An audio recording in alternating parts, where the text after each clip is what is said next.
1. You will hear a conversation between a woman who is a visitor to a movie hall and a man who is conducting a survey of the visitors visiting the movie hall. First, you have some time to look at questions 1 to 7.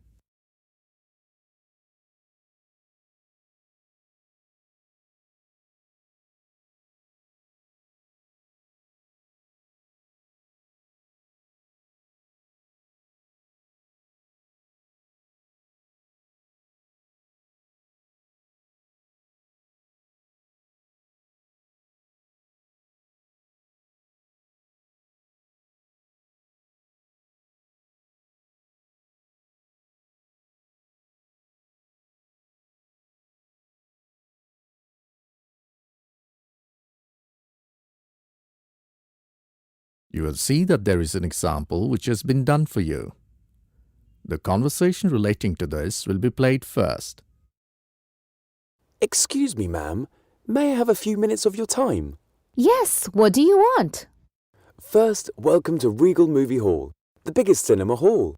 We're conducting a survey of the visitors at the movie hall. We want to learn about when and how often people visit this movie hall. Would you mind answering a few questions about watching movies and visiting this hall? Not at all. The man is a surveyor, which is marked as an answer to the question for the example. Now listen carefully and answer question 1 to 7. You will not listen to the conversation a second time. Excuse me, ma'am. May I have a few minutes of your time? Yes, what do you want? First, welcome to Regal Movie Hall, the biggest cinema hall. We're conducting a survey of the visitors at the movie hall. We want to learn about when and how often people visit this movie hall. Would you mind answering a few questions about watching movies and visiting this hall? Not at all. Thank you. Today we're interviewing married women who visit the hall with their husband and children. So the first question is, do you fit in this category? Yes, I do. Okay. Now, may I know your age? I'm 35. Great. Now, how often do you visit this place? Is it once a month, less than once a month, or rarely? I and my husband both are very busy. We don't have much time to entertain ourselves. So I visit this place during my kids' holidays. Well, that's fine. You must be very familiar with the stories here. Certainly, I am. All right then. The next question concerns the things that you buy. What do you usually shop from the eating store? Well, my children are crazy for pizza, and my husband and I shop popcorn and cold drinks respectively. Frankly speaking, their prices are a bit high. Now I need to know what type of movie do you and your family like to watch here and most often? Would it be animated? Oh no, that's only occasionally. The reason I come here is to refresh and change the monotonous routine. Okay, that is great. So, the next question is, for which show do you usually visit this place? What do you mean? I mean morning, afternoon, evening show, or late night? Oh, it depends on the movie and tickets. With kids, we mostly prefer the daytime show. Now, there's one last question in this section. How do you usually come to the hall? I always drive. Now look at questions 8 to 10.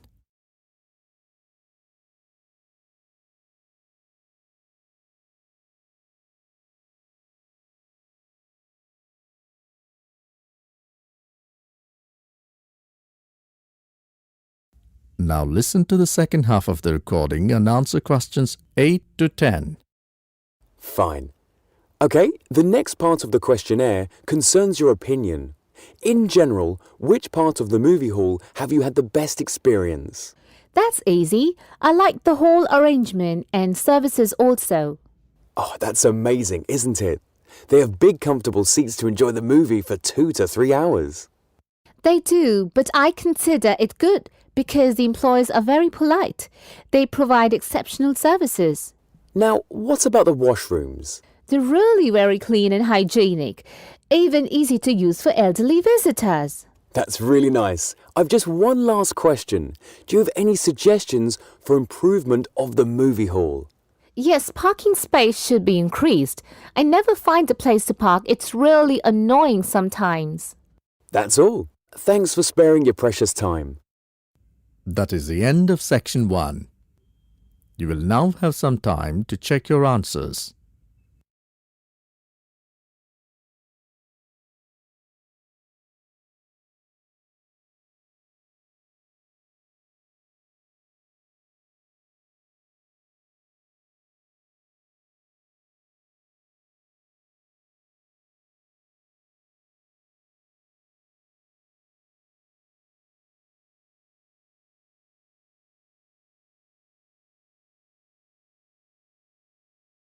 Now turn to section 2.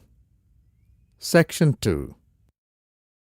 You are going to hear a radio talk about a charity project, Sowing Power. The talk is given by Dan Cross, who herself has initiated this project. First, look at question 11 to 15.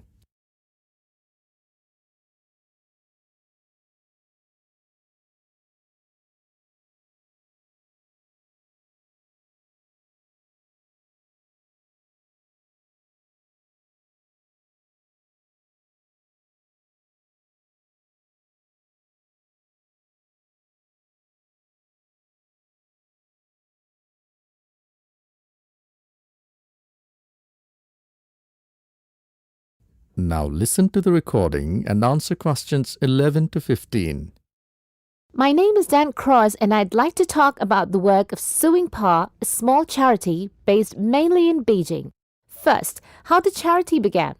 I got the idea of exporting sewing machines to underdeveloped and some developing countries while I was in Singapore. I went for an internship after graduating from university. There, I joined a voluntary organization and carried out a survey. The project ended after 3 years and I came back to Beijing and started planning for my dream project. The place where I used to live was an extremely rural area where people had nothing to do. My next-door neighbor had a sewing machine as he was a tailor by profession. He was the only person in the village known to be successful. For many years, I couldn't understand why. Then I realized having a machine means earning bread and butter without much trouble. Other local tailors couldn't do this job, so no matter how skilled they were, they could never do as well as compared to my neighbor.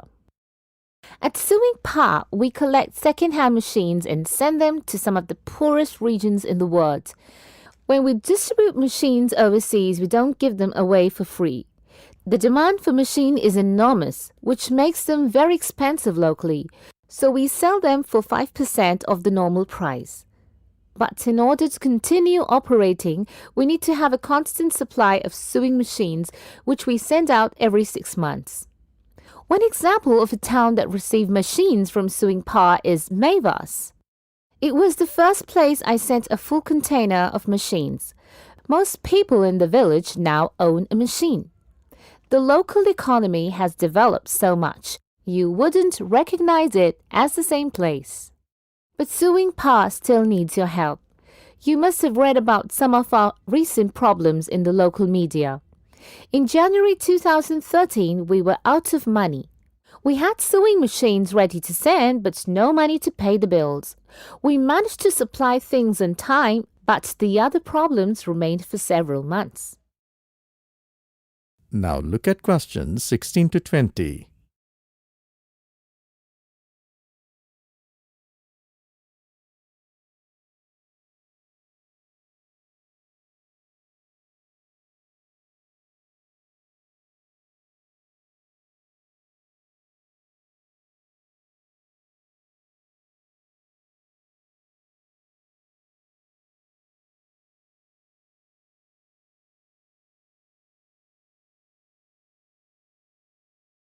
As the talk continues, answer questions 16 to 20.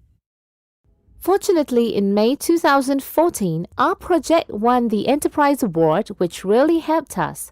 We invested 10% of the £10,000 prize money to secure the future of the project. Winning the award helped us to raise our profile, and the money helped us to raise our income by 50%. We're currently looking to invest in bicycles so that people can even improve their business. Because of our project, people in a number of countries now have a better standard of living. Now, there are many ways in which you can support the work of Sewing Pa. You can donate your old sewing machine if you're planning to buy a new one. It doesn't matter what condition it is in. If we can repair it, we can use its spare parts to repair others. Of course, to do that, we always need tools which are expensive to buy, so we welcome any tools that you could give in kind. Also, you can help us by raising funds through organizing events.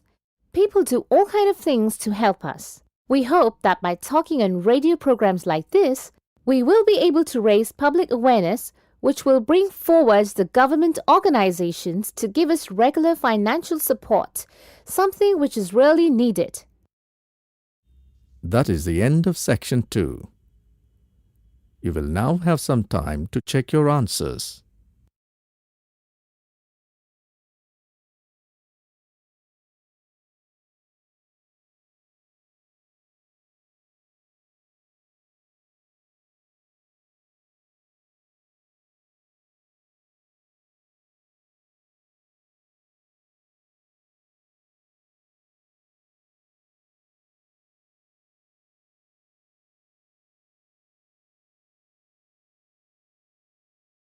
Now turn to section 3. Section 3. In this section, you will hear a conversation between Julie and Michael, who are studying mass communication. Both of them are filling a feedback form.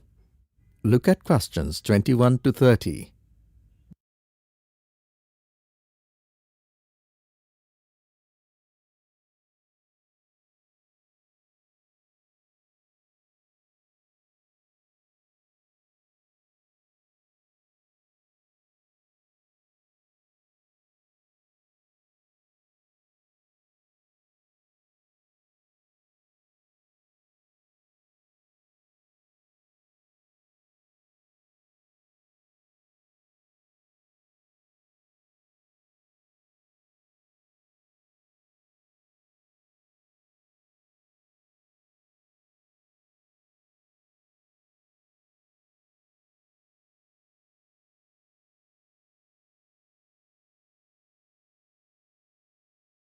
Listen to the conversation and answer questions 21 to 30. Oh, Michael, I have not filled the form which the tutor gave us in the class. The project feedback form? Yes, shall we do it together, if you don't mind? Okay, let's have a look. What is there in the form? Let's fill the first column. It's course code. It's mass communication.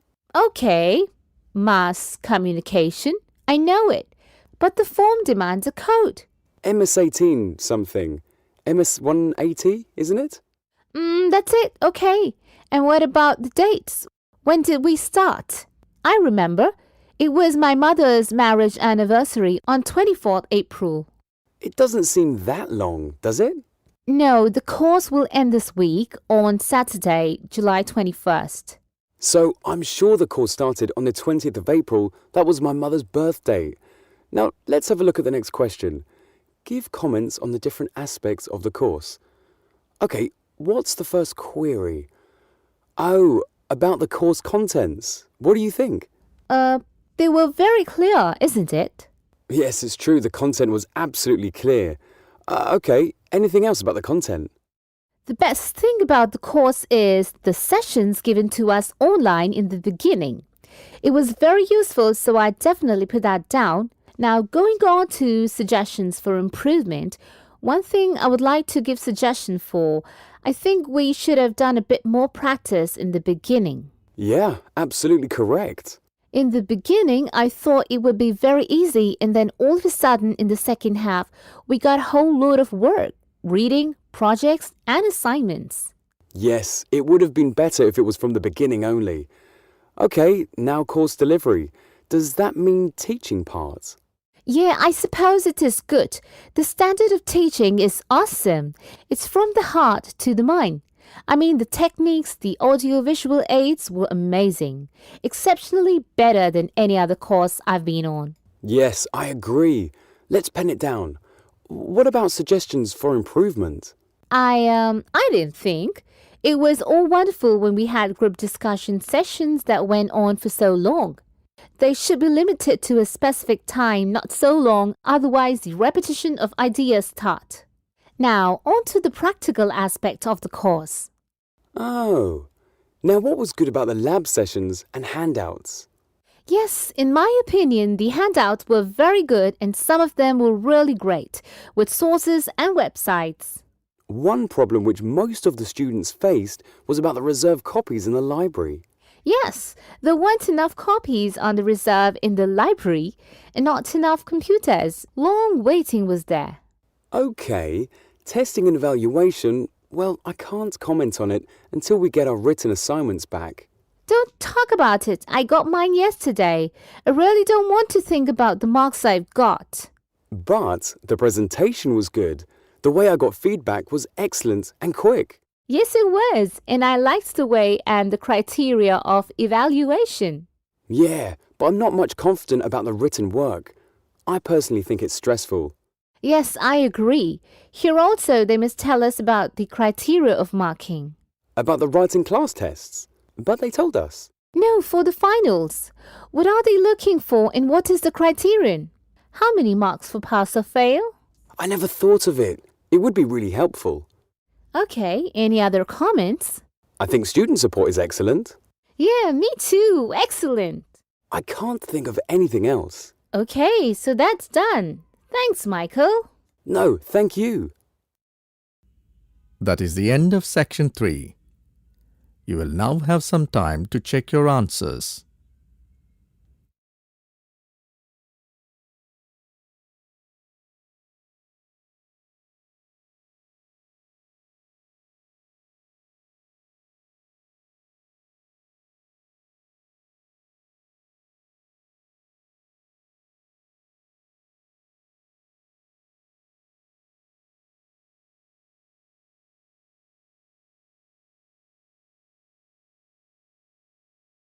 Now turn to section 4. Section 4. You will hear an extract from a talk given by a tour guide on the Wax Museum Madame Tussauds in London. First, you have some time to look at questions 31 to 35.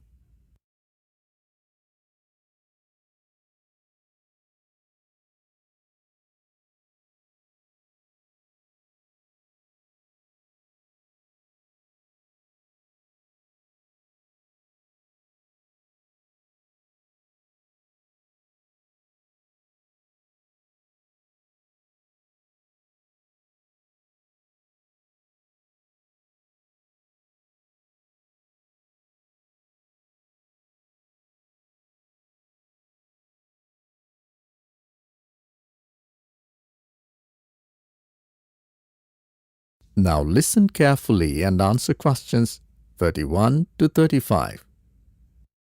Madame Tussauds is a wax museum in London with branches in a number of major cities. It was founded by wax sculptor Marie Tussaud and was formerly known as Madame Tussauds. Madame Tussauds is a major tourist attraction in London, displaying waxworks of historical and royal figures, film stars, sports stars, and infamous murderers. Madame Tussauds is owned and operated by Merlin Entertainments. Marie Tussaud, the pioneer of the museum, was born as Marie Grosshals in 1761 in Strasbourg, France. Her mother worked as a housekeeper for Dr. Philip Curtis in Bern, Switzerland, who was a physician skilled in wax modeling. Tussaud created her first wax figure of Voltaire in 1777.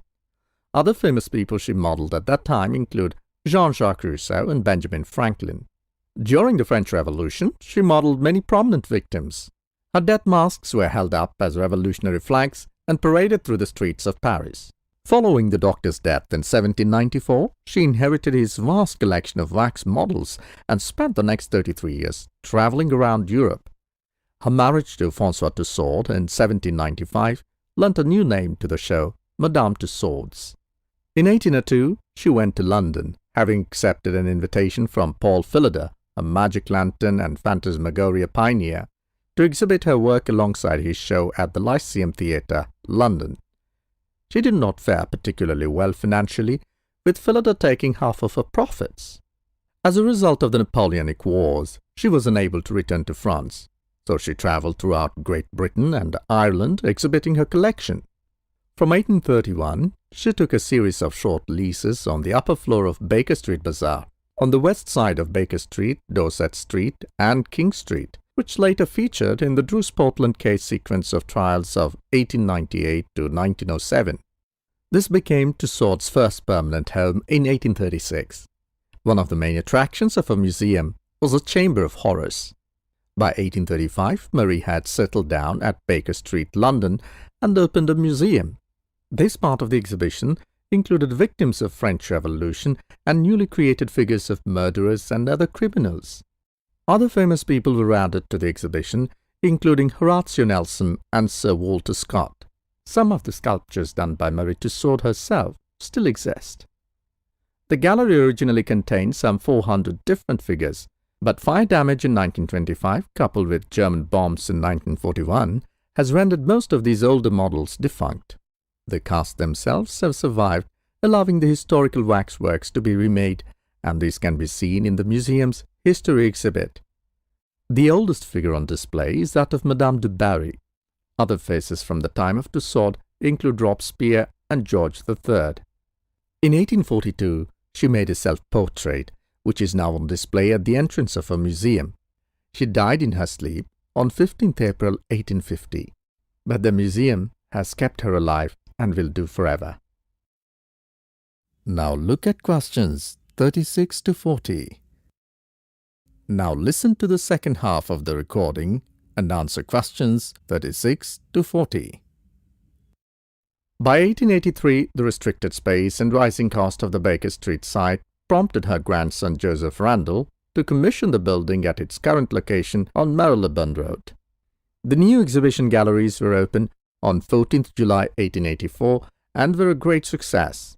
However, the building costs falling so soon after buying out his cousin Louisa's half share in the business in 1881 meant that the business was underfunded. A limited company was formed in 1888 to attract fresh capital, but had to be dissolved after disagreements between the family shareholders. And in February 1889, Tussauds was sold to a group of businessmen led by Edwin Josiah Poyser.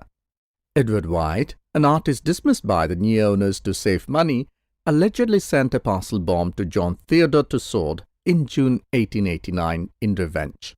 The first sculpture of a young Winston Churchill was made in 1908, with a total of 10 made since.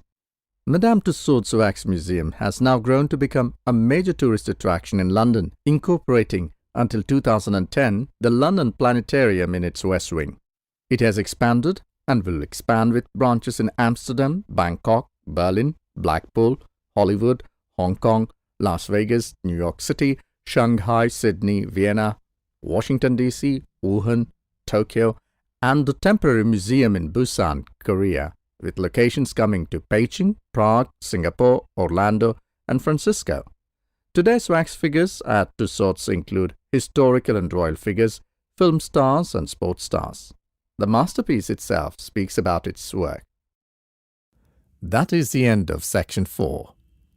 Now you have some time to check your answers.